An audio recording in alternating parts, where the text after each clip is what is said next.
Divine wisdom in wartime, the chalk method that changed Naval warfare. The overlooked recruit. The humid air of Naval Air Station Pensacola, Florida, in 1943, hung heavy with the scent of aviation fuel and the distant roar of training aircraft.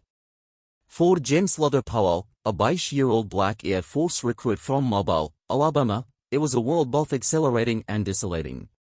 He possessed a keen intellect, a quiet observational prowess, and a deep-seated faith that informed him amidst the swirling currents of war and prejudice. James had joined up with a fervent desire to serve, to contribute his part to the global struggle against tyranny, but the realities of a segregated military often felt like a war within a war. His days were a monotonous cycle of drills, lectures, and the subtle, yet pervasive, slights that reminded him of his place in the racial hierarchy. He was assigned to ground crew, a role deemed suitable for men of his complexion, despite his aptitude scores suggesting a capacity for far more complex tasks. James never complained. His grandmother, a woman of profound wisdom, had instilled in him the words of Proverbs 8:11, for wisdom is far more valuable than rubies. Nothing you desire can compare with it. He believed that true wisdom wasn't just about knowledge, but about insight, perseverance, and the quiet strength to see beyond immediate circumstances. He knew his time would come, if he remained observant and ready. The Battle of the Atlantic raged with brutal intensity. German U-boats, the Kriegsmarine sullen hunters, were sinking all aid shipping at an alarming rate, strangling the supply lines vital to the war effort in Europe. Every day, news filtered back to Pensacola of merchant vessels torpedoed, of brave sailors lost to the icy depths. The air crews, flying their consolidated Catalinas and Lockheed Hudsons, were tasked with the perilous job of anti-submarine warfare, patrolling vast stretches of ocean, searching for the telltale signs of a U-boat, a periscope, a conning tower, or, most often, an oil slick left in its wake. But finding them was one thing, sinking them was another. The U-boats were masters of evasion, digging deep and disappearing before depth charges could be accurately deployed. It was during his occasional, unofficial visits to the operations room, often while delivering messages or supplies, that James began to absorb the patterns, the frustrations, and the desperate need for a breakthrough. He'd listen intently as pilots debriefed, their voices laced with exhaustion and despair. "Saw a slick, Captain Mills, clear as day, but by the time we circled back, it was gone. Just vanished." Captain Edward Mills, a seasoned but wary white commanding officer, would nod grimly, his face etched with the burden of command. Mills was a man of strict military protocol, a believer in established methods, and initially, he saw James as just another enlisted man, a cog in the vast war machine, certainly not a source of strategic insight. Lieutenant Colonel Henry Hank Washington, however, saw something more. Washington, a senior black officer, had risen through the ranks with quiet dignity and an unwavering commitment to his men, regardless of their skin color.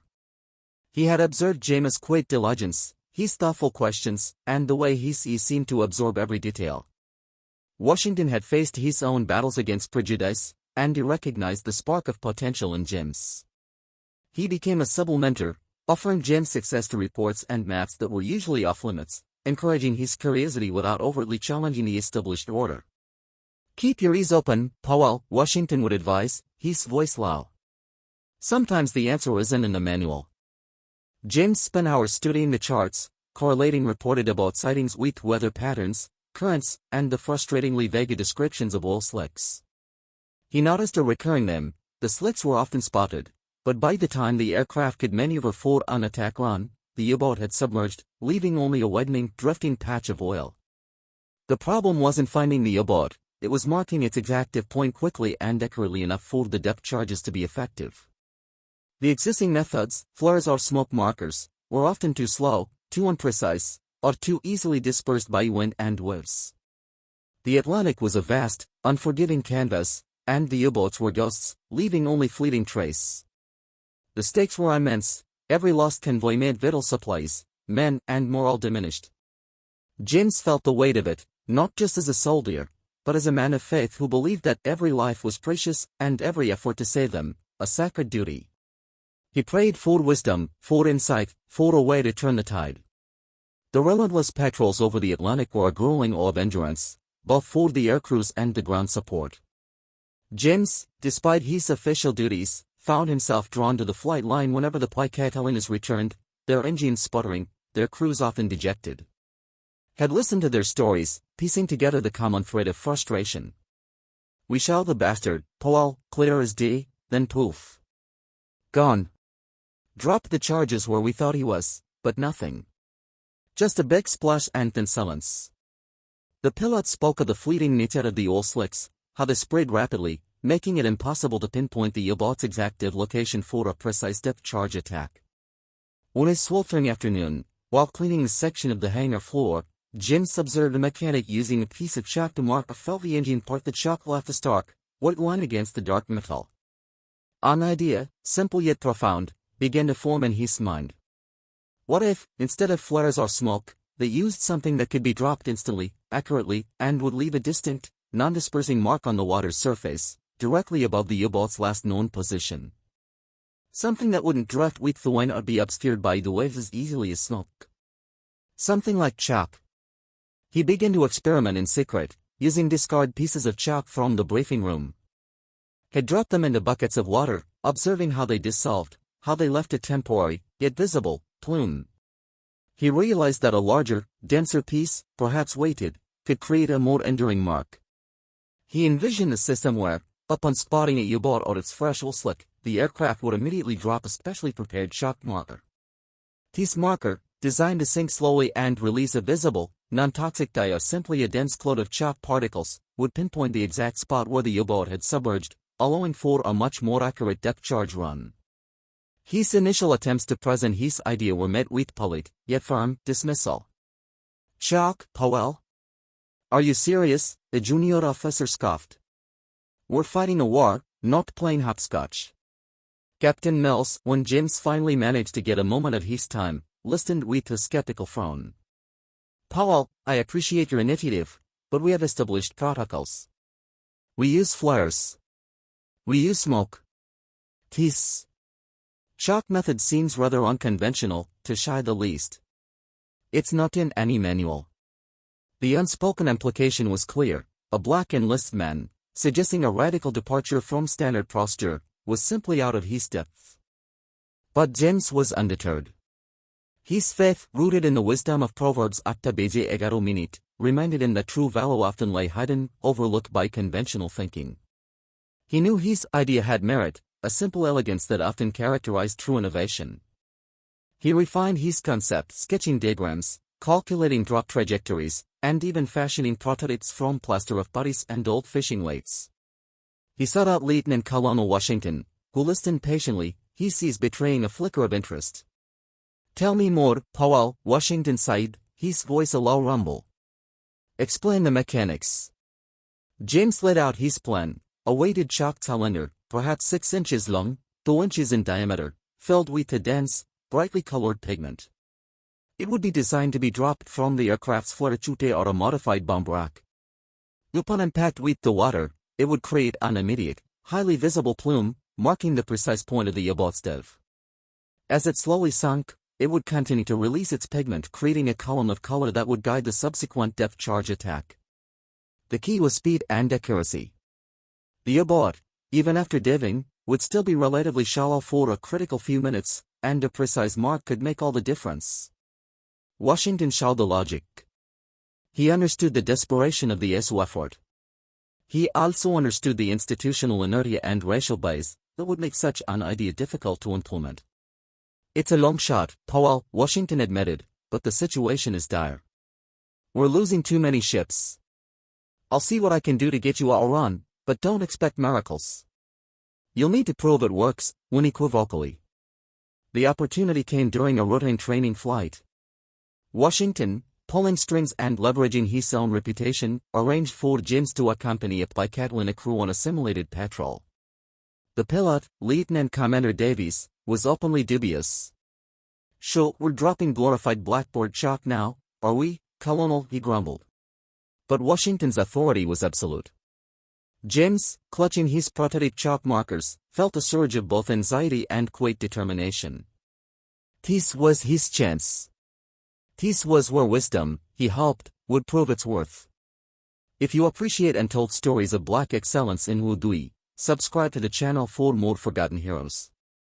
The Pi Catalina, a lumbering but reliable flying boat, droned over the vast, indifferent expanse of the Atlantic. James, strapped into a jump seat, felt the vibrations of the engines deep in his bones. The air was cold, even in the enclosed cabin, and the rhythmic roar was a constant companion.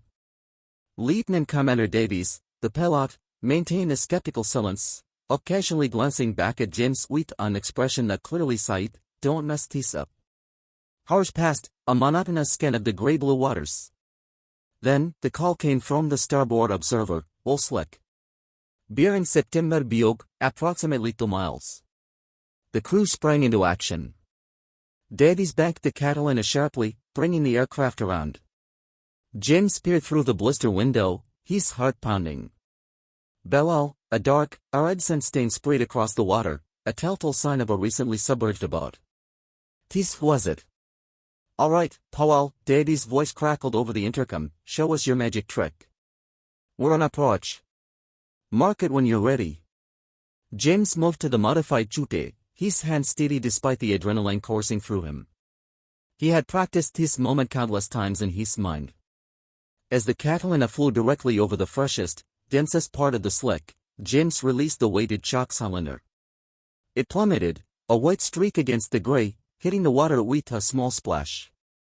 Instantly, a vibrant, almost shocking, cloud of bright orange pigment erupted on the surface, spreading outwards in a distinct, concentrated circle.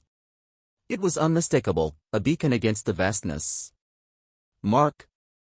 James shouted, his voice clear and strong. Davies, despite his earlier skepticism, was impressed. "Well, I'll be damned," he muttered. "That's a clean mark." He immediately began his attack run, lining up the Catalina directly over the orange plume. Depth charges away. The Chushupan mark shot Julie's depth charges tumbled from the aircraft, arcing towards the marked spot. The ocean erupted into massive geysers of water, followed by a deep, concussive that rattled the aircraft. The crew held their breath, scanning the water. Moments later, a new, larger oil slick began to bloom, darker and thicker than the first, accompanied by debris, splintered wood, twisted metal, and the unmistakable stench of diesel fuel. Then, a faint, gurgling sound, like the ocean itself sighing in defeat. "We got him," the radio operator yelled, his voice cracking with excitement. "Confirmed kill. Debris and heavy oil slick." Back at Pensacola, the news spread like wildfire. A U-boat, U-Biok Batsho Ekatur, under the command of Surgeon Otto Cleaner, a cunning and ruthless adversary, had been sunk. Cleaner, who had terrorized all aid shipping for months, was finally brought down. The debriefing was electric.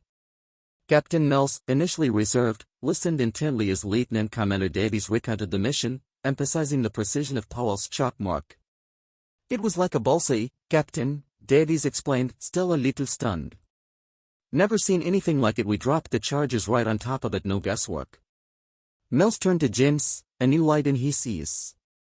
"Powell," he sighed, his voice devoid of its usual formality, "you've done something extraordinary. This changes everything." The weight of command seemed to lift, replaced by a glimmer of hope. The wisdom James had quietly cultivated, the simple solution he had envisioned, had just saved countless lives and a vital cargo.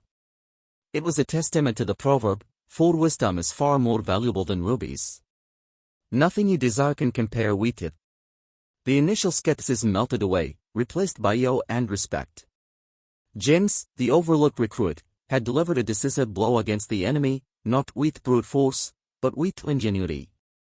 His quiet perseverance had paid off, proving that true merit transcends the artificial barriers of prejudice. The news of the shock method began to ripple through the naval air stations, a beacon of hope in the grim battle of the Atlantic.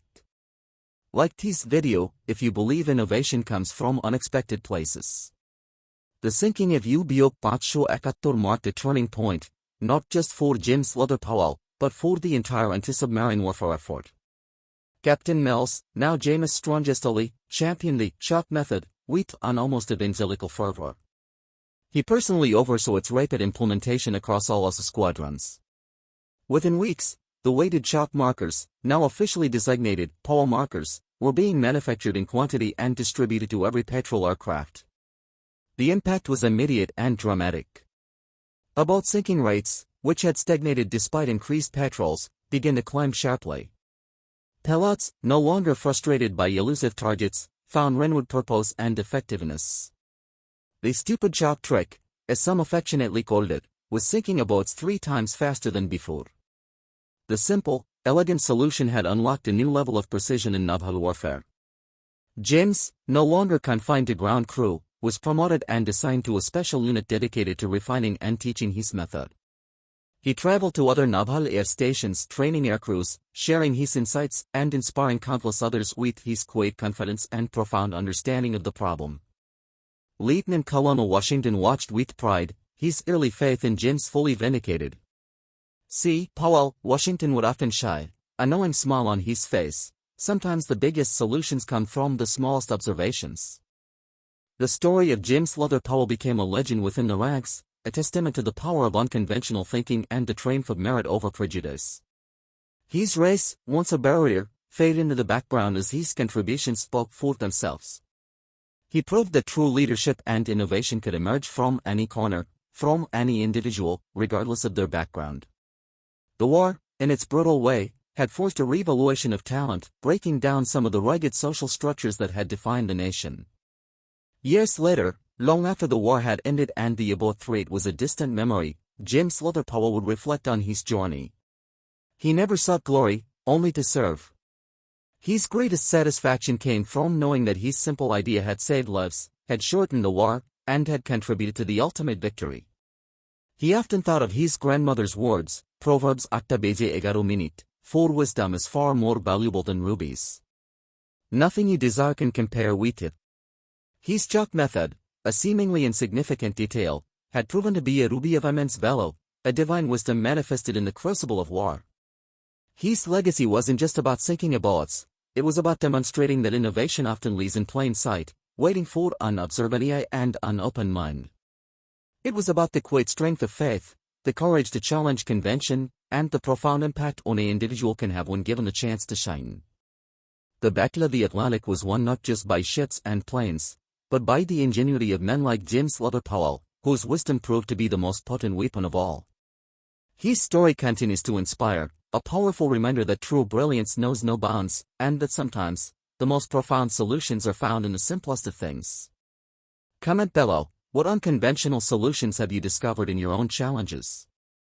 Don't forget to subscribe and enable notifications so you never miss these powerful historical narratives.